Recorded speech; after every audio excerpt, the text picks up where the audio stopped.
And now, it's time to see what was in your inbox last night with Michelle from Payometry Labs. Welcome back to another episode of your inbox last night.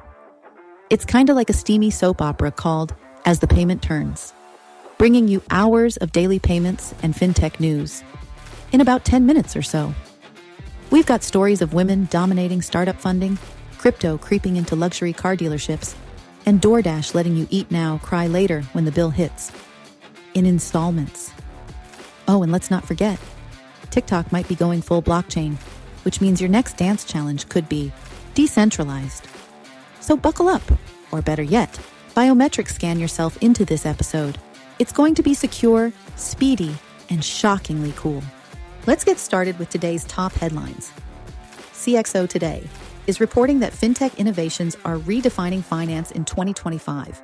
AI, blockchain, embedded finance, and DeFi are revolutionizing the way businesses and consumers interact with money. Security features like tokenization and AI-driven fraud detection are also improving both user experience and safety. Payments Dive is reporting that retailers are modernizing checkout systems to improve customer experience. Retailers are adopting tap-to-pay, QR codes, and biometric authentication while phasing out cash and magnetic stripe readers. A KPMG survey reveals that improving speed and reducing friction are top priorities for businesses investing in checkout innovation. Crowdfund Insider is reporting that fintech is the top-funded sector for female-led startups. In 2024, fintech attracted $3.44 billion in funding among women-led startups, despite an overall decline from 2022 levels. San Francisco, New York, and London were the top cities for investment, while early-stage investments remained relatively stable compared to past years. The Paypers is reporting that Nubank launches a shared boleto feature on its app. The new tool allows users to split and pay bills collaboratively using Brazil's boleto system, supporting financial organization for groups. The feature is integrated within Nubank's payment assistant. Turning now to the big story for today, a new survey done by American Express and Forbes Insights concludes that consumers value security, speed, and choice in payment solutions across non-retail industries. In an age where digital payments are evolving faster than a hummingbird on espresso, American Express and Forbes Insights have teamed up to spotlight what really matters to today's consumers. And the message is clear: security, speed, and flexibility win the race. A recent survey reveals that 94% of consumers say security is their top priority when choosing a payment method, while nearly 1 in 4 would switch providers entirely if their preferred method isn't accepted. This isn't just a nudge for merchants. It's a full-on shove towards smarter, faster, and more secure transactions. But this trend isn't just shaping retail. It's redefining how consumers engage across non-retail sectors like healthcare, utilities, and rent. With recurring payments and seamless checkout experiences becoming the norm, businesses are being urged to adopt tools that match the pace of modern life. The report offers a treasure trove of actionable insights and resources tailored for merchants looking to stay ahead. Checking in now on crypto and Web3, The Defiant is reporting that Project Liberty launched a $20 billion bid to buy TikTok and move 170 million users on-chain. Led by Frank McCourt and backed by Alexis Ohanian and Kevin O'Leary, the consortium seeks to build a decentralized social network using the Frequency blockchain. The initiative promises creator ownership, portability of social graphs, and data control, an ambitious vision for turning TikTok into Web3's first killer app. Reuters is reporting that Walmart has partnered with JP Morgan to expedite payments to online sellers. This collaboration aims to enhance the efficiency of transactions on Walmart's e-commerce platform. The initiative is expected to improve cash flow for sellers and streamline the payment process. Digital Transactions is reporting that the Trump administration is increasing crypto adoption by supporting blockchain discourse. Luxury car dealers like ECD Auto Design are now accepting crypto amid rising consumer interest, spurred by favorable signals from the administration. BitPay reported a 36% increase in crypto transaction volume post-inauguration, with merchants drawn to benefits like lower fees, transparency, and fast settlement. Fintech Futures is reporting that crypto payments firm MoonPay secures $200 million credit line from Galaxy. MoonPay plans to use the funds to ensure liquidity, sustain service for over 30 million users, and respond to surging demand for digital assets. The firm recently became profitable, expanded with the acquisitions of Helio and Iron, and supports crypto transactions in 180 countries. Banking Exchange is reporting that Trump-era policies are encouraging fintech and crypto firms to become banks. Eased regulations have prompted renewed interest in acquiring banking licenses or national charters, especially through purchasing community banks. This shift enables firms to take deposits, gain customer trust, and expand beyond traditional fintech boundaries. Finextra is reporting that mobile-first markets are embracing stablecoins at checkout. Countries in Africa and Asia are using stablecoins for fast, low-fee payments as an alternative to traditional card networks, especially in areas with limited banking infrastructure.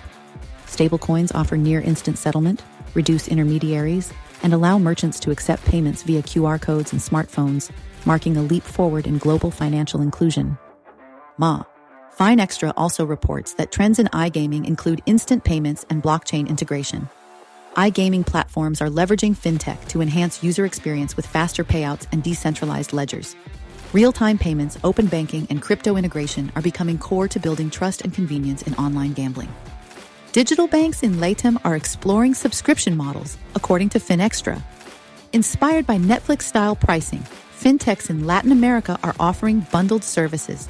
Think insurance, cashback, overdraft protection for a fixed monthly fee. These models aim to build customer loyalty and create recurring revenue, especially in markets with high mobile banking penetration. It's time for the regulatory roundup. The Congressional Research Service, the body responsible for educating federal lawmakers, has put out an overview of innovative developments and regulatory issues in financial technology. The report, entitled Pandemics, Payments, and Digital Property. It discusses the things that are shaping the regulatory discourse on fintech. It references legislative insights and aims to address how public health crises impact digital payments and asset management frameworks. Semaphore is reporting that the U.S. Treasury is attempting to consolidate regulatory power, sparking tension with the Fed. Treasury Secretary Scott Bessent is pushing for more control over federal banking regulators and wants to influence rulemaking traditionally handled by the Federal Reserve. Though no official merger is planned, the effort reflects the Trump administration's desire to make financial oversight less restrictive and more politically accountable. The Global Treasurer is reporting that the U.S. Treasury has pulled back on anti-money laundering rules for domestic firms. A new FinCEN rule exempts U.S. companies from disclosing beneficial ownership information under the Corporate Transparency Act, easing compliance but raising concerns about illicit finance. The rollback aligns with Trump's deregulatory agenda and is expected to save $9 billion annually in compliance costs. The Global Treasurer is reporting that Treasury's regulatory shift may weaken U.S. financial transparency infrastructure. Critics argue the move undermines law enforcement's ability to track criminal activity, such as money laundering and sanctions evasion. While small businesses welcome the relief, transparency groups warn that exempting U.S. firms from ownership reporting guts one of the most important anti-corruption laws in recent history. Finextra is reporting that FINRA seeks feedback on modernizing regulatory requirements. The U.S. Financial Industry Regulatory Authority is reviewing outdated rules for broker-dealers and fintech members, aiming to align oversight with current technologies.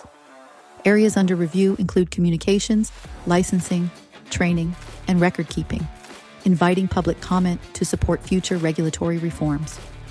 Punchbowl News is reporting that state regulators are growing concerned about stablecoins. As stablecoins become more prominent in financial systems, regulators fear systemic risks due to inconsistent oversight, especially around reserve backing. The article outlines increasing calls for unified federal regulation and coordination between the Treasury and state agencies. ATM Marketplace is reporting that FinCEN will track cash transactions over $200 near the Mexico border. The U.S. Treasury's Financial Crimes Enforcement Network, FinCEN, has mandated new reporting rules for cash deposits and withdrawals in 7 southern U.S. counties to curb money laundering and cartel financing. Privacy advocates warn of overreach and burdens on consumers and small businesses, especially as Social Security numbers will be required for filings. Now it's time for the most popular thing in fintech in 2025, the Gossip Corner with our very own super insider, Mr. X. Well, I'll be back in my day. If you didn't have the money for a steak, You settled for beans and hoped tomorrow came with gravy. But now these young bucks are splitting taco payments like they're buying a new truck. DoorDash teamed up with Klarna so folks can eat now, pay later. That's right. Buy now, burp later. I reckon next, we'll be putting hot sauce on layaway. Now don't get me wrong, I love me some brisket, but if you need 4 installments for chicken nuggets, maybe it's time to dust off the old cookbook and learn the way of the crock pot. Just saying.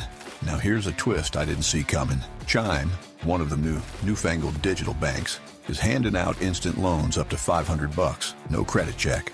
Flat fees, 3 months to pay it back. Sounds cleaner than a church pew on Sunday. Back when I was drilling in West Texas, you had to sweet talk a banker, offer up your grandma's Buick as collateral, and still pray he'd say yes. Nowadays, tap a button, and boom, cash shows up faster than my ex-wife when she smells a settlement. It ain't bad if you use it smart. Just don't go blowing it all on avocado toast and NFTs. That ain't a retirement plan. That's a fast pass to ramen noodles. All right now, y'all be good, and I'll see you back here next time. Before we wrap things up, let's do some quick hits. TechCrunch is reporting that Ant Group claims it cut AI training costs by 20%, using only Chinese chips to achieve performance comparable to NVIDIA's, challenging the U.S. chip maker's dominance. TechCrunch is reporting that 11x A16D-backed AI startup allegedly misrepresented customer base. The startup claimed partnerships with big tech clients it hadn't secured. No comment from A16Z about when they plan to begin criminal or civil lawsuits against these guys, but we'll keep an eye out. Digital Transactions is reporting that Javelin says Galileo's digital-first product received the highest score for its seamless card issuance, broad digital wallet compatibility, and advanced card management features. And that's a wrap on this episode of Your Inbox Last Night, where your wallet gets smarter and your payment plans get sassier. If you've learned one thing today, let it be this. Your Inbox Last Night gives you up to 3 hours of payments and fintech news in about 10 minutes, give or take, and save yourself 14 days of reading time per year. Whether you're building a startup, splitting bills, or still figuring out what DeFi actually means, we see you. Just remember, innovation waits for no one, but Klarna will let you pay for it in 4 easy installments. Until next time, stay secure, stay savvy, and if you're a subscriber, start planning those extra 14 days extra we're giving you back.